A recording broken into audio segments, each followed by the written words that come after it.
بسم الله الرحمن الرحيم الحمد لله الأول بلا أول كان قبله والآخر بلا آخر يكمنا بعده كسرة رؤيته أبصار الناظرين وعجزت ذاته أوهم الواصفين وصلى الله على أشرف الأنبياء والمرسلين وخاتم النبيين أبي القاسم محمد اللهم صل على محمد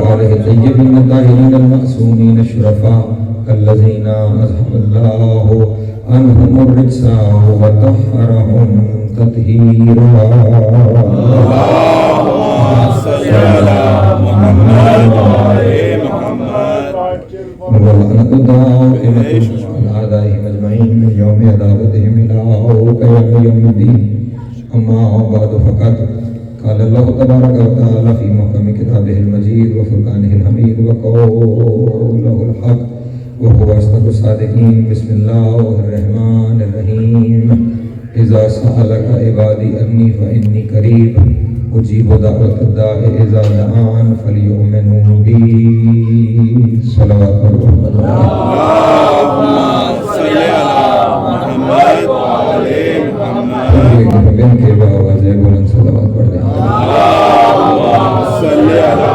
محمد وآل محمد بقرہ سے ایک آیت تلاوت کرنے کا شرف حاصل کیا ہے. آیت کا نشان ہے 186 ارشاد رب العزت ہو رہا ہے میرے حبیب اذا سألک عبادی انی، اے میرے حبیب اگر میرے بندے آپ سے میرے بارے میں سوال کریں. اذا سألک عبادی انی، اگر میرے بندے آپ سے میرے بارے میں سوال کریں تو فإنی قریب، انہیں کہنا میں قریب ہوں. اگر میرے بندے میرے بارے میں سوال کریں تو سوال یقیناً یہی ہوگا کہ خدا کہاں ہے. اسی کے جواب میں یہ آ رہا ہے فإنی قریب، بس میں قریب، فإنی قریب، بس میں قریب، یعنی اتنا قریب کہ بلا فاصلہ. میں یہ بلا فاصلہ کا لفظ استعمال نہ کرتا اگر انی سے پہلے فے نہ آئے. یہ فے کا لفظ آیا، میں معاشرے محرم میں بھی یہ چیزیں آپ کے سامنے عرض کرتا چلا جا رہا ہوں کہ اس فے کو اگر سمجھنا چاہیں تو یوں سمجھ لیجیے کہ اگر میں نے کبھی یہ گفتگو کرتے ہوئے ایک صاحب سے کہا کہ اگر شیطان آج آدم کو سجدہ کر لے تو کیا اس کا سجدہ قبول ہو جائے گا؟ تو انہوں نے کہا نہیں جناب، اگر آج شیطان آدم کو سجدہ کر لے تو شیطان کا سجدہ قبول نہیں ہو. میں نے کہا وجہ کیا ہے؟ ہمارے یہاں اردو کی کہاوت ہے صبح کا بھولا شام گھر آ جائے تو اسے بھولا نہیں کہتے. کل نہیں کیا آج کر لے سجدہ قبول ہو جانا چاہیے. تو انہوں نے کہا جناب والا قرآن مجید کو غور سے پڑھیے. خدا مند عالم نے جہاں سجدے کا تذکرہ کیا وہاں ارشاد فرمایا کہ وَإِذَا نَفَخْتُ فِيهِ مِن رُوحِي فَقَعُوا لَهُ سَاجِدِينَ، کہ جب میں اس میں اپنی روح پھونکوں تو پھر اسے سجدہ نہ کرنا، فوراً سجدہ کرنا.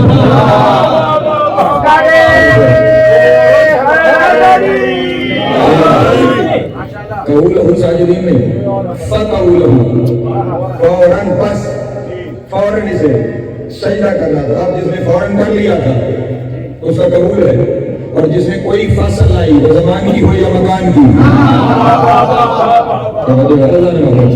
زمان کی فصل آ گئی یا مکان کی فصل آ گئی تو پھر اس کا سجدہ قبول نہیں ہے. اسی لیے جب دوسری جگہ پہ ارشاد فرمایا وَإِذْ لِلْمَلَائِكَةِ اسْجُدُوا لِآدَمَ فَسَجَدُوا، جب خدا مند عالم نے ملائکہ سے کہا کہ آدم کو سجدہ کرو فَسَجَدُوا، سب نے فوراً سجدہ کیا.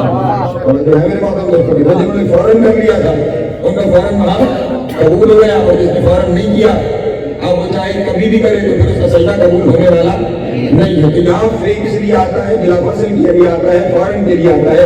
یہاں پہ بھی آ گیا، اس آیت میں بھی یہی ترجمہ ہے. اگر میرے بارے میں سوال کرے بس میں بلا فصل ہوں ان سے، میں بلا فصل ان کے قریب ہوں. لیکن عجب یہ ہے دنیا کو قرآن کا فی سمجھ میں آ جاتا ہے کہ اس سے مراد بلا فصل ہے. اور اگر کبھی محمد کہتا ہوا نظر آئے من کنت مولا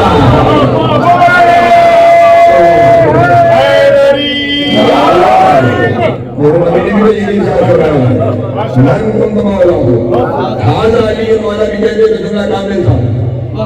توجہ ہے ہاں ھذا بھی کہتے تو جملہ کامل تھا لیکن ھذا نہیں فرمایا. کیا فرمایا فا ھذا. توجہ ہے یہ فا آیا ہی بلا فصل کے لیے ہے.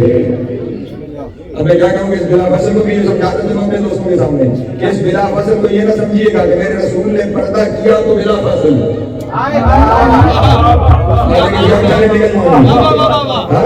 یہ نہ سمجھیے گا کہ نبی نے پردہ کر لیا تو پھر اس کو بلا فصل علی والا ہے. نہیں جب سے نبی والا جب سے بلا فصل. اور یہ دو لفظ اس یہاں پہ اس لیے آئے کہ رسول اللہ کی حدیث ہے من کنت مولا ہو تو آج علی مولا ترجمہ لوگ کر کے گزر جاتے ہیں جس کا میں مولا. بات کہیں اور جا رہی ہے جس کا میں مولا اس کا علی مولا. نہیں ہے ظاہر مطلب کامل ترجمہ نہیں ہے کہ جس کا میں مولا اس کا علی مولا. من کا ترجمہ ہے جس من کا ترجمہ ہے جس. اس من کے بعد ایک لفظ ہے کنتو. توجہ کنتو من کنتو مولا ہو. اس کنتو کا ترجمہ بھی ضروری ہے. من کا ترجمہ تو اپنے کر لیا کنتو کا ترجمہ بھی لائیے. چلے گا اپنی طرف سے نہیں کرتے حدیث قدسی پڑھتا ہوں ایک حدیث رسول پڑھتا ہوں. حدیث قدسی ہے کنتو کنزا مرفیہ جب میں چھپا ہوا خزانہ تھا میں نے چاہا کہ میں پہچانا جاؤں تو میں نے یہ بنایا. حدیث نبوی ہے کوئی وہ نبی ہے آدم و غیر المائے. میں جب بھی نبی تھا جب آدم پانی اور مٹی کی مناظر طے کر رہا تھا تو ماضی بعید کے معنوں میں آتا ہے. تو یہاں پہ بھی ترجمہ یہی بنے گا من کنت مولا ہو فھذا علی مولا. جس کا میں مولا اس کا علی مولا ہے. جس کا جب سے میں مولا.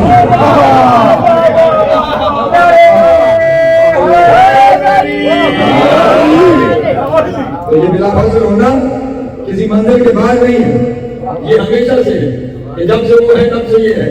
یہاں بھی خدا فرماتا ہے فإنی قریب جب سے تم ہو میں بلا فصل تو بڑے قریب ہوں ہر ایک کے قریب ہوں. لیکن اس سے آگے خداوند عالم نے ایک شرط رکھی اپنے بندوں کے ساتھ انٹریکشن کی اپنے بندوں کے ساتھ رابطے کی. فرمایا ہوں تمہیں سب کے قریب لیکن اجیب ہو جواب اسے دیتا ہوں دعوت الداعی اذا دعان جب پکارنے والا مجھے پکارتا. جواب اس کے لیے ہے جب پکارنے والا مجھے پکارتا ہے. اس کا مطلب خدا چاہتا ہے کہ میرا بندہ مجھے پکارتا رہے. ہاں جو خدا کی چاہت ہے کہ میرا بندہ میرے ساتھ رابطے میں رہے میرا بندہ مجھے پکارے میرا بندہ میرے ساتھ انٹریکشن کرے. خدا کو اسی پکارنے کو شریعت میں دعا کہا جاتا ہے. دعا پکارنا ہے ندا دینا. اس کا مطلب خدا چاہتا ہے کہ بندہ مجھے پکارے.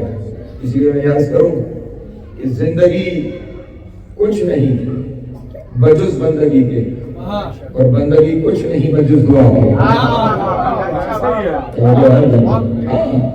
وہ ہر وقت تم سے یہ چاہتا ہے پریشان تو نہیں ہو جاتا کہ دعا کے ذریعے میرے ساتھ رابطے میں ہو. تم مجھے پکارتے رہو میں تمہاری پکار کا جواب دیتا ہوں. یہ دعا افتخار بندگی ہے. یہ دعا روح زندگی ہے. ضرورت ہے اس دعا کی. خدا چاہتا ہے کہ بندہ اس کے ساتھ رابطہ کرے. اور یہ دعا ایسا عمل ہے کہ اس دعا سے کسی کو استثناء نہیں. وہ بندہ ہو یا نبی وہ نبی ہو یا رسول. بلکہ اگر آپ کو کبھی موقع ملے اور آپ ائمہ کی زندگی کا مطالعہ کریں موقع کیا ملے موقع بنائیے تو آپ کو اندازہ ہوگا کہ ہر وقت اور ہر لمحے کی دعائیں ائمہ نے تعلیم کرنی. گھر سے نکل رہے ہو تو کیا دعا پڑھو. کاروبار پہ پہنچ رہے ہو تو کیا دعا ہونی چاہیے. کاروبار سے پلٹ رہے ہو تو کیا دعا ہے. گھر میں پہلا قدم رکھ رہے ہو تو کیا دعا ہے. حتیٰ کہ میرے گھر میں آؤ تو کیا دعا ہے.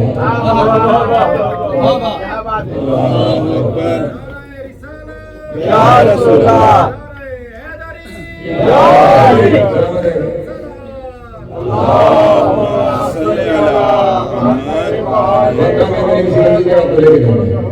چاند نظر آیا تو اس کی دعا. سورج غروب ہوا تو اس کی دعا. سورج غروب ہوا تو اس کی دعا. سورج جس پر مہار پر تو اس کی دعا. ہر لمحے ہر منزل ہر وقت کی دعا. ائمہ کی زندگی کو اگر آپ پڑھیں تو آپ کو ایسے اندازہ ہوگا جیسے ساری زندگی سوائے دعا کے کیا ہی کچھ نہیں. اتنی دعائیں تعلیم فرمائی ہیں, اتنی دعائیں, بلکہ ہمارے یہاں دو ائمہ کے باقاعدہ دعاؤں کے مجموعے موجود ہیں. امیر المومنین کا بھی دعاؤں کا مجموعہ موجود ہے, سید الساجدین کا بھی, صحیح سجادیہ کے نام سے جسے زبور آل محمد کہا جاتا ہے. وہ کون سی پریشانی ہے, وہ کون سا دکھ ہے, وہ کون سی تکلیف ہے, وہ کون سا مرحلہ ہے جس کی دعا طبیب نے نہیں پہنچائی جسے خدا نے طبیب بنایا. ہر منزل کی, ہر لمحے کی دعا اس کتاب میں کھولیے, ہر پریشانی کی دعا آپ کو ملے گی. کسی ظالم کو قرآن سے سامنا ہے تو اس کی دعا کیا ہے, والدین اپنی اولاد کے لیے کیا دعا مانگے, اولاد اپنے والدین کے لیے کیا دعا مانگے, دوست احباب کے لیے کیا دعا مانگنی ہے, بہن بھائیوں کے لیے کیا دعا مانگنی ہے, کوئی ذہنی پریشانی آئے ہے تو کیا دعا مانگنی ہے, کوئی بڑا پڑوسی میسر آ گیا ہے تو کیا دعا مانگنی ہے. یہ ساری دعائیں آپ کو وہاں پر ملے گی. مسلسل دعا, مسلسل دعا, مسلسل دعا. اور میں نے کہا کہ اس دعا سے کسی کو استثناء حاصل نہیں ہے, ہر ایک نے دعائیں مانگی ہیں. قرآن مجید کا اگر آپ مطالعہ کریں حضرت آدم سے لے کر خاتم النبیین تک ہر نبی کی دعائیں آپ کو ملتی ہیں. حضرت آدم علیہ السلام جو خود صاحب اختیار ہے, جو صاحب مرتبہ ہے, جو صاحب عزت ہے, اختیار اتنا کہ معاشرے کی مدارس میں آپ کو بتا چکا کہ دنیا کی ہر طاقت کو ان کے سامنے سرنگو کیا گیا ہے, ہر طاقت کو ان کے سامنے جھکایا گیا ہے. اور اسی حضرت آدم کو جب جنت سے نکالا گیا, زمین پہ تشریف لے آئے, تو یہ جہاں پہ آج خانہ کعبہ موجود ہے, تو جو ہے میرے مقصد یہ جہاں آج خانہ کعبہ ہے, اس کے بارے میں خدا تعالیٰ نے قرآن مجید میں ارشاد فرمایا ان اول بیت وضع للناس للذی ببکۃ مبارکا وہدی للعالمین. ہم نے انسانوں کے لیے زمین پہ جو پہلا گھر وضع کیا ہے وہ سرزمین بکہ پر ہے, مکہ پر نہیں, سرزمین بکہ پر. یہ بکہ نکلا ہے بکا سے, بکا کہتے ہیں رونے کو. جب حضرت آدم کو زمین پہ بھیجا گیا تو انہوں نے اس جگہ پہ اتنا گریا کیا, اتنا گریا کیا کہ جگہ کا نام ہی بکہ ہو گیا. اور آج بھی جو بھی خانہ کعبہ جاتا ہے وہ خانہ کعبہ کی کبھی غلاف کے ساتھ, کبھی ملتزم کے ساتھ, کبھی میزاب رحمت کے نیچے, کبھی رکن یمانی پر گریا کر کے دعائیں مانگی جاتی ہیں. تو اس کا مطلب یہ ہوا رونا بدعت نہیں ہے.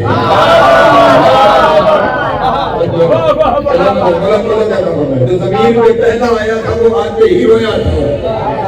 ابتدائے زندگی ہی زمین پہ رونے سے ہے. اور پھر خدا نے عجب یہ ہے کہ اس رونے والی جگہ پر جو گھر بنایا اسے لباس بھی بالا پہنوایا. میرے مطلب گریے سے غم کی اس جگہ کی ابتدا ہو رہی ہے. اور اب وہاں پر حضرت آدم علیہ السلام دعا کیا مانگ رہے ہیں, ربنا ظلمنا انفسنا فإن لم تغفر لنا وترحمنا لنكونن من الخاسرین. اے میرے اللہ, اپنے نفس پہ ظلم کر لیا ہے, جو ہے میرے مدد ہوتے ہیں, اگر تو نہیں بخشے گا اور تو رحم نہیں کرے گا تو پھر تیرے سوا کون ہے جو یہ رحم کر سکتا ہے. اگر تو نے نہ بخشا لنکونن من الخاسرین, تو میں خسارے والوں میں ہو جاؤں گا. میرے مطلب وہ زندگی بھاگو ہو رہی ہے تو میں خسارے والوں میں سے ہو جاؤں گا, میں خسارے میں چلا جاؤں گا. اب یہاں پہ حضرت آدم دعا کر بھی رہے ہیں, دعا کرنے کا طریقہ بھی سکھا رہے ہیں کہ جب خالق کے سامنے جانا ہے تو پہلے اپنے اعتراف گناہ کرنا ہے. توجہ کسی منزل پہ جانا ہے, پہلے اعتراف گناہ کرنا ہے, پھر اس کے بعد اس کی بڑائی بیان کرنی ہے, پھر اس کے بعد اس سے وہ مانگنا ہے جو تجھے چاہیے. یہ حضرت آدم کی دعا, یہ دعائیں یاد رکھیے گا. میں کسی وجہ سے یہ ساری دعائیں آپ کے سامنے پیش کروں اور پھر اس کے نتیجہ بھی کچھ اپنے دوستوں کے سامنے پیش کرنا ہے. حضرت نوح علیہ السلام کشتی نجات, سفینہ نجات, سب اس لیے بیٹھے کہ یہ نجی اللہ ہے, یہ سفینہ نجات ہے, لیکن ادھر حضرت نوح بھی اس قوم میں ہے کہ جو میرے ساتھ آ گئے انہیں نجات ہے, میں ان کا نجات دہندہ ہوں, یہ میری کشتی سفینہ نجات ہے. ادھر یہ سوچ ذہن میں آئی, ادھر کشتی بھنور میں آئی. وہ کشتی بھنور میں آئی, کشتی جو ڈالنے لگی تو وہ جو کشتی میں بیٹھے ہوئے تھے جو نوح کو نجات دہندہ سمجھ کے آئے تھے, جو کشتی کو سفینہ نجات سمجھ کے آئے تھے, انہوں نے حضرت نوح کی طرف ذکر کیا کہ آپ نے تو کہا تھا یہ سفینہ نجات ہے, آپ نے تو کہا تھا جو میرے پاس آئے گا وہ نجات حاصل کر جائے گا. اور ادھر سفینہ نجات میں بیٹھے ہیں, وہ سفینہ ہی ڈالنے لگا ہے, وہی بھنور کا شکار ہو گیا. تو کیا ہوگا؟ حضرت نوح نے آسمان کی طرف دیکھا, میرے اللہ میں نجی اللہ ہوں, یہ سفینہ نجات ہے, اور اگر یہی ڈوب گیا تو پھر کسی کا اعتبار کیا رہے گا؟ آواز قدرت آئی نوح, یقیناً یہ سفینہ نجات ہے, اور تم نجی اللہ ہو، لیکن خیال رہے ہم نے تمہیں نجی اللہ بنایا ہے۔ وہ انٹریکشن نہ ٹوٹنے پائے، سب کچھ خود کو نہ سمجھ لینا، سب کچھ سچی کو نہ سمجھ لینا۔ اس وقت حضرت نوح علیہ السلام کی زبان سے بھی ایک دعا نکلی، یا رب انی مغلوب فانتصر۔ جو ہے میرے وطن دوستوں، اس عمل کو آپ بھی یاد رکھیے گا، جب کسی بڑی مشکل میں پھنس جائے اور بچنے کا کوئی طریقہ نہ رہے تو پھر یہ دعا ذہن میں رہنی چاہیے۔ جو ہے یا رب انی مغلوب فانتصر، لیکن اس کو ذہن میں رکھیے گا ابھی یہ کامل نہیں ہے، جو ہے ابھی یہ دعا کامل نہیں ہے، لیکن اتنے لوگوں کو ذہن میں رکھیے گا بعد میں کامل بھی کروں گا، پریشان تو نہیں ہو رہا۔ حضرت ابراہیم علیہ السلام ان کی دعائیں قرآن مجید میں کثرت کے ساتھ موجود ہیں۔ گھر بنایا وَإِذْ ابراہیم القواعد من البیت واسماعیل، جب ابراہیم اور اسماعیل نے گھر کی دیواروں کو بلند کر لیا، ربنا تقبل منا انک انت السمیع العلیم، اے میرے اللہ ہماری صحیح کو قبول کرنا، بے شک تو سننے والا بھی ہے اور جاننے والا بھی ہے۔ اور پھر اس کے بعد کیا دعا مانگ رہے ہیں؟ رب اے میرے اللہ، اے فابعث فیہم رسولا منہم، لیکن اس سے پہلے جو دعا مانگی وہ کیا ہے کہ ہم دونوں کو مسلم قرار دے۔ ربنا وجعلنا مسلمین لک ومن ذریتنا امتا مسلمتا لک، اے میرے اللہ ہم دونوں باپ بیٹوں کو مسلم قرار دے۔ توجہ نہ محترم، ہم ایک ہی تقریب میں ہر بات کی وضاحت نہیں کر سکتے، لیکن ایک دعا ہے کہ ہمیں مسلم قرار دے، ہماری ذریت میں بھی امت مسلمہ قرار دے۔ وَبَعَثْ فِيهِمْ رَسُولًا مِّنْهُمْ، اور وہ جو امت مسلمہ ہے اس میں سے رسول بنا۔ وہ جو امت مسلمہ ہے اس میں سے رسول بنا، اس کا مطلب وہ امت مسلمہ رسول کے اعلان رسالت کے بعد مسلم نہیں، وہ رسول کے اعلان رسالت سے پہلے مسلم ہے۔ اس کا مطلب یہ ہوا جس گھرانے میں نبی ہے وہ اعلان رسالت کے بعد کلمہ پڑھنے والے نہیں ہے، وہ پہلے کا مسلم ہے جن میں سے رسول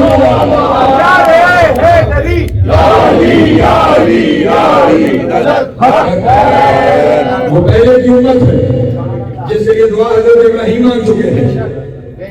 اور پھر ایک اور جگہ پر جب امتحان سے گزرے تو پھر خدا تعالیٰ نے کیا ارشاد فرمایا، وَإِذِ ابْتَلَىٰ إِبْرَاهِيمَ رَبُّهُ بِكَلِمَاتٍ فَأَتَمَّهُنَّ قَالَ إِنِّي جَاعِلُكَ لِلنَّاسِ إِمَامًا۔ جب امتحان سے باہر ہوئے تو خدا نے فرمایا ہم تمہیں لوگوں کا امام بنا رہے ہیں، اور وہ پلٹ کے پھر دعا مانگ رہے ہیں، قَالَ وَمِنْ ذُرِّيَّتِي، میرے اللہ اس امامت کو میری ذریت میں رکھنا۔ دیکھ رہے ہیں جو جتنا بڑا آدمی ہوتا ہے نا اس کی اتنی بڑی دعا ہوتی ہے۔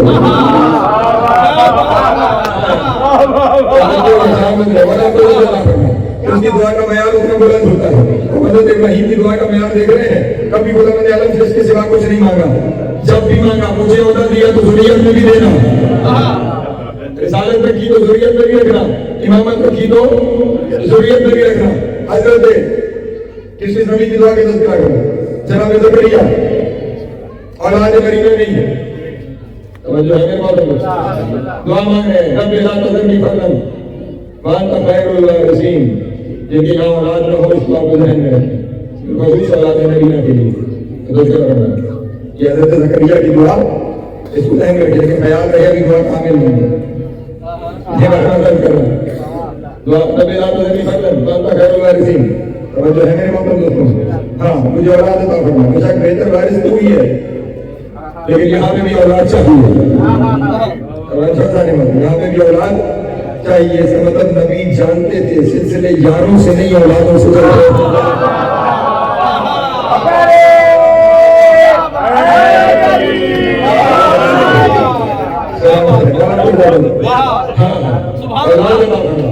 بہتر وارث تو ہی ہے، لیکن یہ جو سلسلہ چلنا ہے مجھے وارث عطا فرما۔ حضرت یونس چلے گئے مچھلی کے پیٹ میں، وہاں پہ کیا دعا ہو رہی ہے؟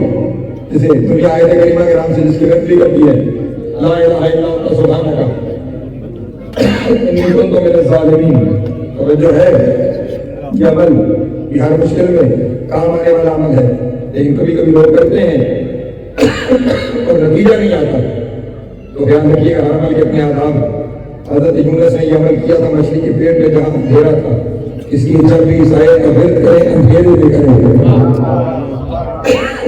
اور آپ کی حاجت پر ہر نبی دعا مانگ رہے ہیں حضرت عیسیٰ ہے میرے اللہ آسمان سے ہمارے لیے مائدہ نازل فرما، حتیٰ کہ میرے نبی کی باری آئی تو کیا ارشاد فرمایا، اب یہاں تو سب کچھ پہلے سے موجود ہے، توجہ، اس لیے نبی کو خود مانگنے کی کوئی چیز ضرورت نہیں ہے، تو خدا کو کہہ کے منگوانا پڑا، میرے حبیب یوں فرما دیجئے قل رب زدنی علما، توجہ ہے میرے باتوں دوستوں پہنچ رہی ہے بات۔ پھر نماز، ہر نماز میں مسلسل دعا ہے، سورہ الحمد کیا دعا نہیں ہے، اہدنا الصراط المستقیم صراط الذین انعمت علیہم غیر المغضوب علیہم ولا الضالین، مسلسل دعا ہے، کبھی پڑھے محمد والے محمد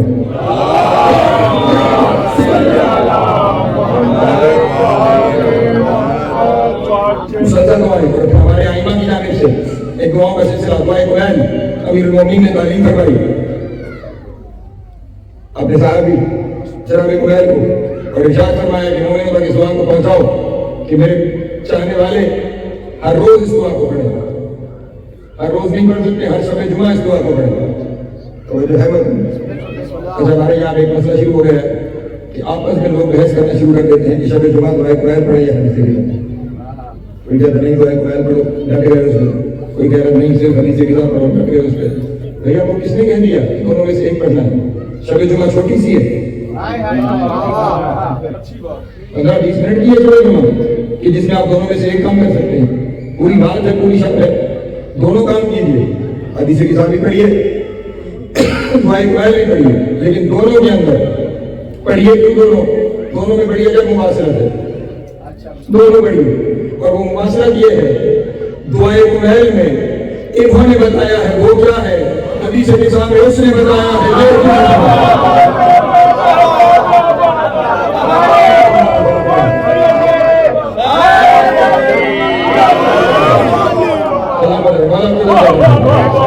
دونوں کے درمیان ایک رابطہ ہے، ان سے اس کی خبر ملے گی، اس سے ان کی خبر ملے گی، دعائیں۔ لیکن یہاں پہ جملہ آ گیا اپنے نوجوان دوستوں کے سامنے دعائیں کرنا چاہتا ہوں، بزرگوں کے ذہنوں میں یقین چیزیں محفوظ ہیں، مجھ سے بہتر جانتے ہیں۔ ہمارے یہاں اسی بات کو کبھی کبھی موضوع بنایا جاتا ہے کہ یہ دیکھیں نا یہ امیر المومنین کی دعا ہے، امیر المومنین اس دعا میں اپنے بارے میں کیا کہہ رہے ہیں اور آپ ان کے بارے میں کیا عقیدہ رکھتے ہیں۔ یہ مولا اپنے بارے میں کیا کہہ رہا ہے اور آپ کیا عقیدہ رکھتے ہیں؟ اللہ کے بندے مولا اپنے بارے میں نہیں تمہیں سکھا رہے ہیں کہ خدا کے سامنے کیا کہنا ہے اور کیسے کہنا ہے، یہ اپنے بارے میں نہیں۔ چلیں ابھی میں نے آپ کے سامنے نماز کا تذکرہ کیا ہے، نماز میں الحمد کا تذکرہ کیا، سادہ معصومین بھی نماز میں یہی نماز پڑھتے تھے، یہی الحمد پڑھتے تھے۔ اس الحمد میں جو دعا مانگی جا رہی ہے اہدنا الصراط المستقیم صراط الذین انعمت علیہم، اے میرے اللہ مجھے اس راستے پر قائم رکھ، جو صراط مستقیم ہے، جو ان کا رستہ ہے جو انعمت علیہم ہے۔ توجہ فرمائیں، اب میرے اور آپ کے لیے تو انعمت علیہم یہ 14 ہستیاں ہیں، اب اس کو کروں گا، میرے اور آپ کے لیے مجھے 14 ہستیاں ہیں کہ ہمیں ان میں رستے پر قائم رکھ، لیکن ان سے بڑا بھی کوئی ہے، ان سے بڑا بھی کوئی ہے، تو پھر یہ کس کے لیے دعا مانگ رہے ہیں، یہ کس رستے کی دعا مانگ رہے ہیں، ہمیں کس کے رستے پہ قائم رکھ؟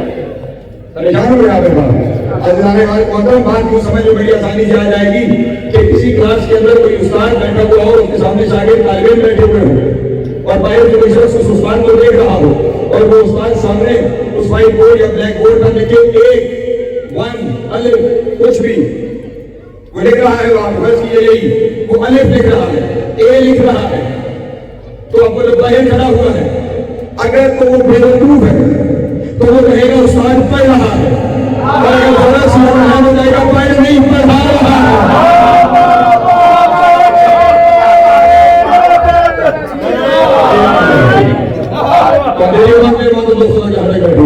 تو یہ جو کچھ ہمیں ان کی طرف سے ہے یہ بتایا جا رہا ہے، یہ سکھایا جا رہا ہے، نہ کہ وہ خود یہ سب کچھ کر رہے ہیں، وہ خدا کی قریب ترین ہستیاں ہیں، بلکہ وہ انعمت علیہم نہیں، وہ خود نعمت الہیہ ہے۔